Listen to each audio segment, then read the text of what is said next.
महापुरुष जो उपदेश करते हैं वो जीव के हित के लिए, भलाई के लिए, सुधार के लिए और कल्याण के लिए होते हैं।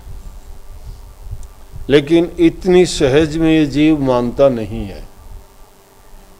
मानता क्यों नहीं है? कि जिस दुनिया में हम रहते हैं वहाँ काल की प्रधानता है और माया का खेल है। माया रचित है ये संसार सारा। प्रशासन काल का चलता है, काल प्रबल है, वो अपना काम करता है।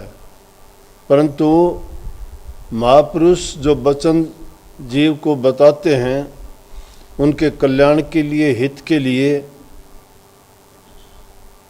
कि ताकि उनका जीवन सुखी हो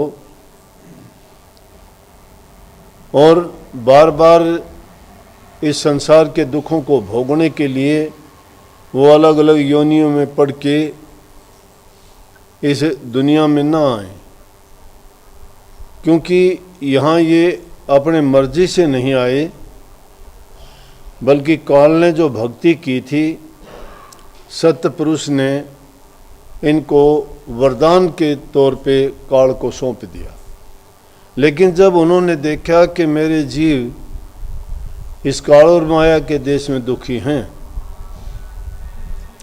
तड़पते हैं, क्योंकि काल ने रचना ऐसी रच दी कि इनको बहका दिया, दुनियादारी की चीज़ें ऐसी पीछे लगा दी, मोह, ममता, काम, क्रोध, इच्छा, तृष्णा, इनमें ऐसा जकड़ दिया इस जीव को, ये यहाँ का होके अपना ही मानने लगा सब कुछ।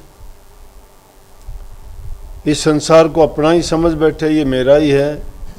और उस मेरा मेरी में कहता है ये मेरा घर है, ये मेरे बेटा बेटी हैं, ये मेरे नातेदार हैं, ये मेरी पत्नी है, ये मेरी संपत्ति है। इस तरह का व्यवहार करके सोचने लग गया कि मैं हमेशा के लिए रहूँगा, ये भी हमेशा के लिए रहेंगे। ये पता होते हुए भी कि सब जा रहे हैं, छोड़ के जाते हैं। हमारे अपने जो हमें कहते थे वो भी गए और कल को हमने भी चला जाना है। ऐसी ऐसी भूल इस जीव को लगा दी कि जानते हुए, देखते हुए और फिर भी नहीं समझ आती। इसलिए उन्होंने अपनी नुमाइंदगी के लिए महापुरुष सत्य पुरुष ने संतों को इस संसार में भेजा कि जाओ, जिन रूहों को मैंने भेजा था वो रूह दुखी हैं, परेशान हैं, हताश हैं, निराश हैं। उन रूहों को जाके तुम शांति दो। शांति कैसे मिलेगी? कि वो बहुत भटके हुए हैं, युगों से भटके हुए हैं। एक योनि नहीं, 84 लाख योनि हैं। कभी किसी योनि में गए, कभी किसी में गए, पता ही नहीं क्या क्या कर्म कर बैठे, याद ही नहीं कौन कौन से नाते जुड़े। ये भी उनको नहीं पता किससे क्या लिया, किसको क्या दिया, किसका बुरा किया, किसका भला किया। लेकिन इतना ज़रूर कि इनके कर्म का लेखा इनके साथ बांध दिया गया। जानते हैं नहीं, लेकिन कर्म इनको अज्ञात रूप से इनके साथ चलता है, पीछा करता है, हर जन्म में चलता रहा। चाहे योनि कोई भी बदली, कर्म इसके पीछे चलते रहे। जब तक कर्म नहीं भोग लेता तब तक जीव का पीछा छूटता नहीं। कर्म भोगता नहीं है, पीछा छूटता नहीं, 84 में चक्कर काटता है। संतों ने क्या तरीका अपनाया? संत उस सत्य पुरुष का, सत्य देश का, आदि घर का भेद देते हैं जीव को, लेकिन उसको भी समझने में इनकी समझ काम नहीं करती।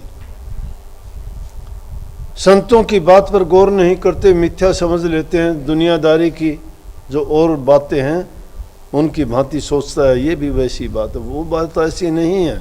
आप हमारे संत वाणी चैनल को सब्सक्राइब करें, वीडियो को लाइक करें, शेयर करें और हाँ, बेल आइकन पर क्लिक करना बिल्कुल ना भूलें, ताकि हमारी किसी भी वीडियो की सूचना सबसे पहले आपको मिले।